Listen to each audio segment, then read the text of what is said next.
What does it do, YouTube?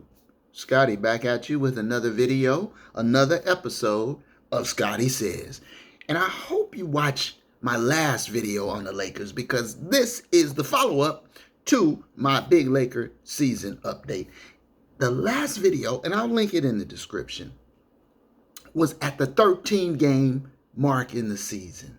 And the Lakers' record was 6-7. That's 15% of the season in the books. And now we're at 17 games in the books, and we're just over 20% of the season now done. A fifth of the season in the book.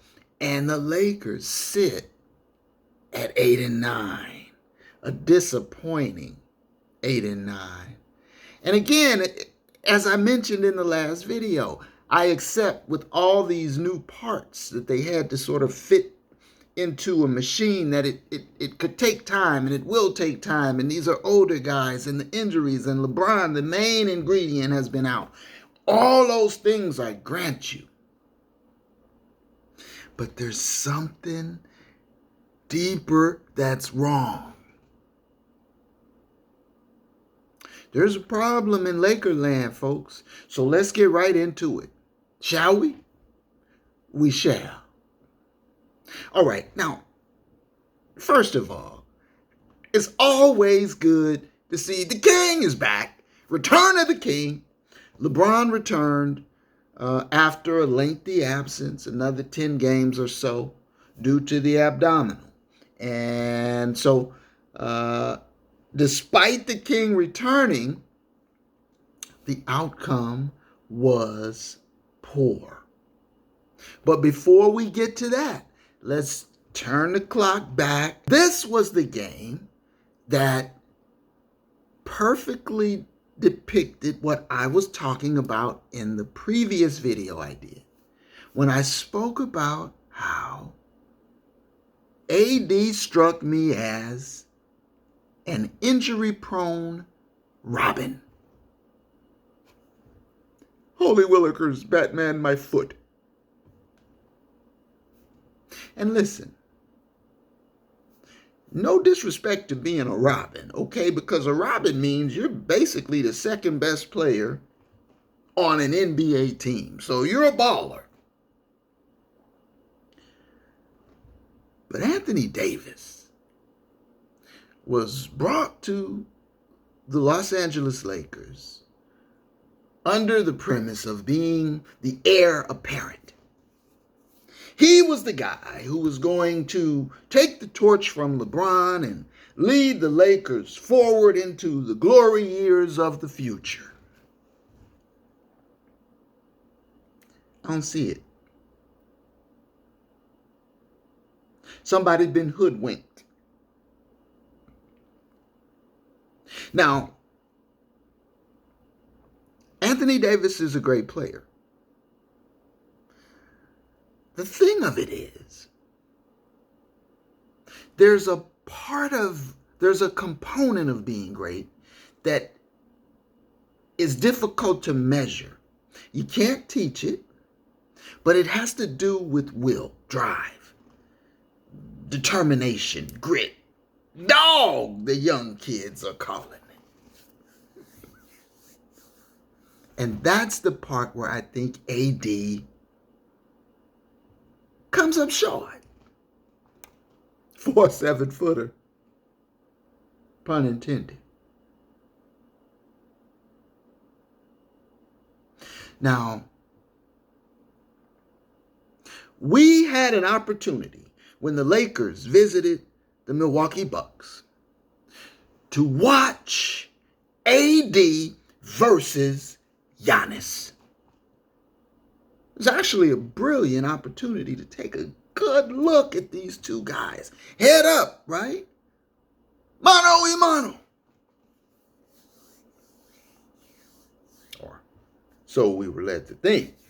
So one would imagine. I remember, and it wasn't that long ago, when many experts now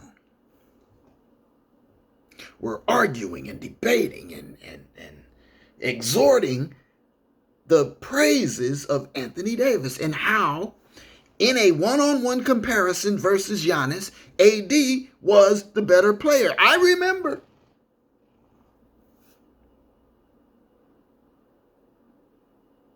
They said AD's game was more refined. He was smoother, more under control. That Giannis was, rough, not polished, and one-trick pony. Yeah, well, that pony galloped Milwaukee all the way to a championship. That pony is a two-time MVP and finals MVP. And regarded by many as the best player in the game today. Giannis. And then there's AD. Well,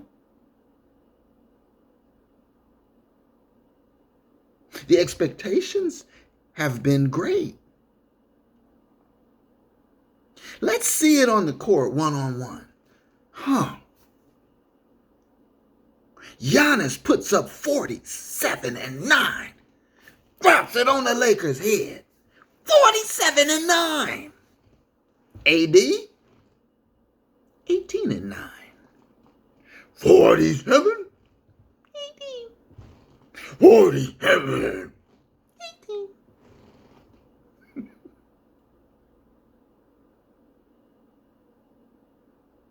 And the thing that bothered me more than the scoring discrepancy between the two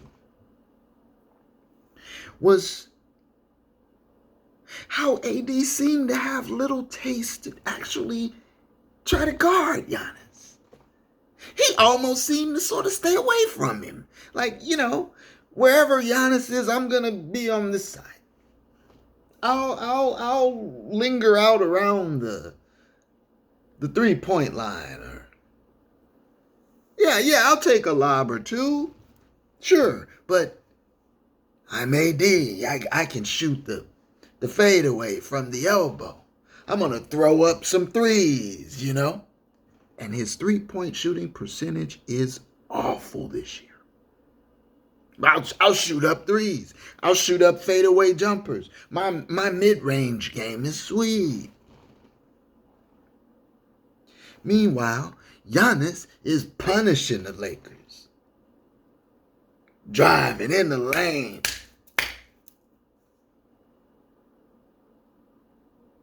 Man, I take Giannis every day of the week versus AD. That's just personally, And I think most people see that now. But back then, but by back then, I don't mean 7 years ago. I mean a year or two ago at the most. The experts couldn't see it, see? And hey, you got to look at LeBron. LeBron, you got to give him some scrutiny because he wanted to move heaven and earth to get AD. Why didn't AD take it as a personal challenge to stand up to Giannis? That's what I would like to know. I'm going to match him. You putting up 50, I'm putting up 50. I'm going to take the charge. Why is THT guarding Giannis in the paint, trying to being completely outsized? Why isn't that AD down there taking it as a personal challenge? He did with Dwight Howard, grabbing them, manhandling them, forearms, shivering them. You do that with Dwight because Dwight needs a job and he doesn't want to risk his spot as a, ninth man on the team getting into it with you, Mr. Big Shot on the team. But why don't you grab Giannis by the forearm? Why don't you get in his face, AD, and tell him a couple of things about what you want to see? Or better yet, why don't you block his shots? Or even more interesting, why don't you put up 40 or 50? Nah, you just rather lounge outside and shoot jumpers and, see how the game goes.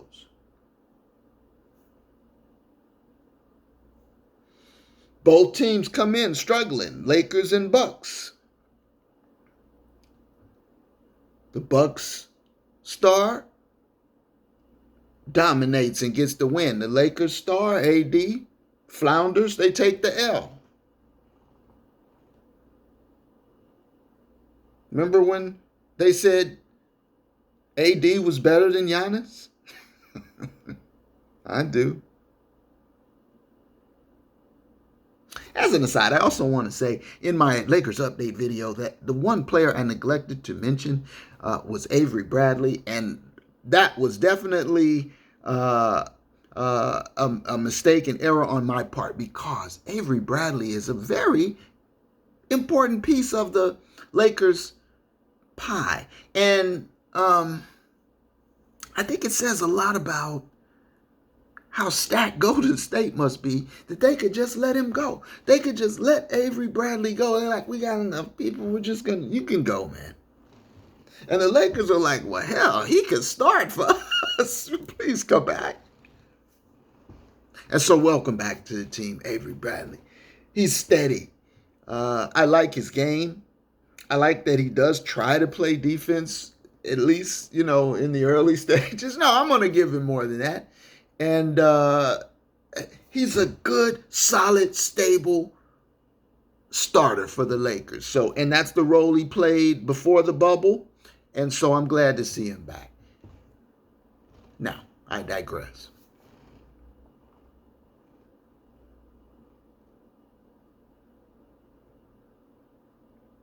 Defensively, the Lakers stink.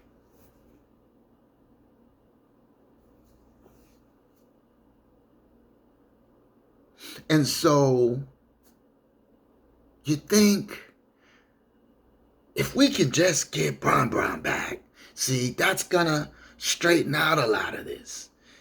Except LeBron is getting up in years. The injuries are coming more frequent and lasting longer. That's what AD was supposed to do. And I want to give Russ a little credit. Russ has played better the last couple of games. He's cut his turnovers in half, which is down to 4 a game. But I appreciate it, Russ. Thank you. Please continue working in that direction. He's playing more under control, not looking to be a hero, not throwing up so many shots. I appreciate all of that, Russ. Continue in that direction. And LeBron is only going to aid that. Welcome back, LeBron. LeBron comes back, 23 points, 6 rebounds in his return. He looked fine, played fine, looked good.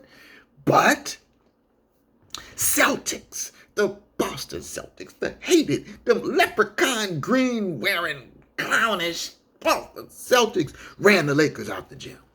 Another blowout loss. This time to the Celtics.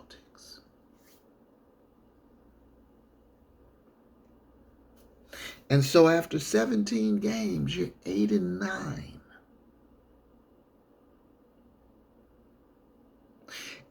And the majority of those games have been at home against lesser tier opponents.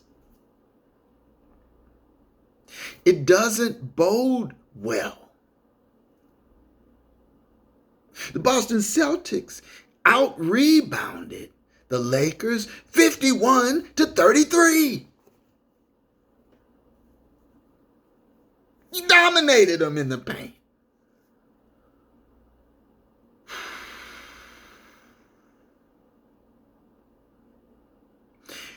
At the beginning of the Celtics game, I thought, okay, maybe this is the starting lineup that we'll see for a while now. Avery Bradley with Russ, and then LeBron and AD with THT. Okay, and they started off pretty fine. And AD, it seemed to me, felt the heat, felt the criticism, because now other people were starting to say and see what I've said and seen. What is with AD and his will to compete and his willingness to go extra to be great? So he came out, and AD ended up, he dropped 31. 31 with 6 boards against the Celtics. Thing was, though, that production was primarily in the first half. And again, down the stretch where it matters the most in the fourth quarter, he came up small. Come on.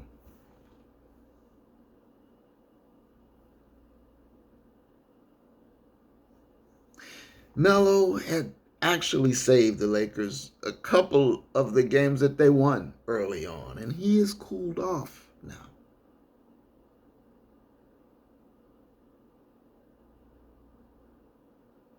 And so we have to wonder, how does this team fix its issues? Because I still have yet to address the fly in the ointment named Vogel. And as I promised, I got a video coming up about old Frankie V. But tonight's video is really about the Lakers and their will or lack thereof, and how that can kill them. That can be what really is the nail in their coffin, not the old legs. But then they kind of go hand in hand, because when you get up in years, you just don't really want to, you don't feel like you have it to give all the time. Maybe.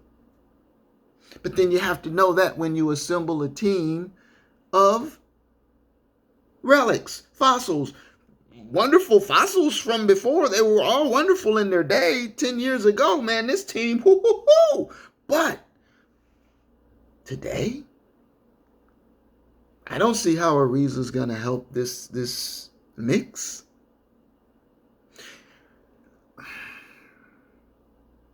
Barring some type of trade scenario, it looks like it's going to be an ominous outcome for the purple and gold. I'm hoping I'm wrong, and we will, of course, continue to monitor the situation, because that was the Palace before the Palace in Inglewood. Before SoFi, there was Staples. And that's another thing. This whole crypto center, crypto.com, you know what? I think you need to stop with this. I'm just calling it the Palace, okay? Because royalty played there. Kobe played there. And I remember the original Palace. I remember because I was there watching Kareem, watching Magic and Worthy at the Fabulous Forum in Inglewood. See, then, that was before it was Great Western Forum. I'm just a guy on the couch, but I've been watching the game a long time. And this is what I see. And I think other people are starting to see it too, AD.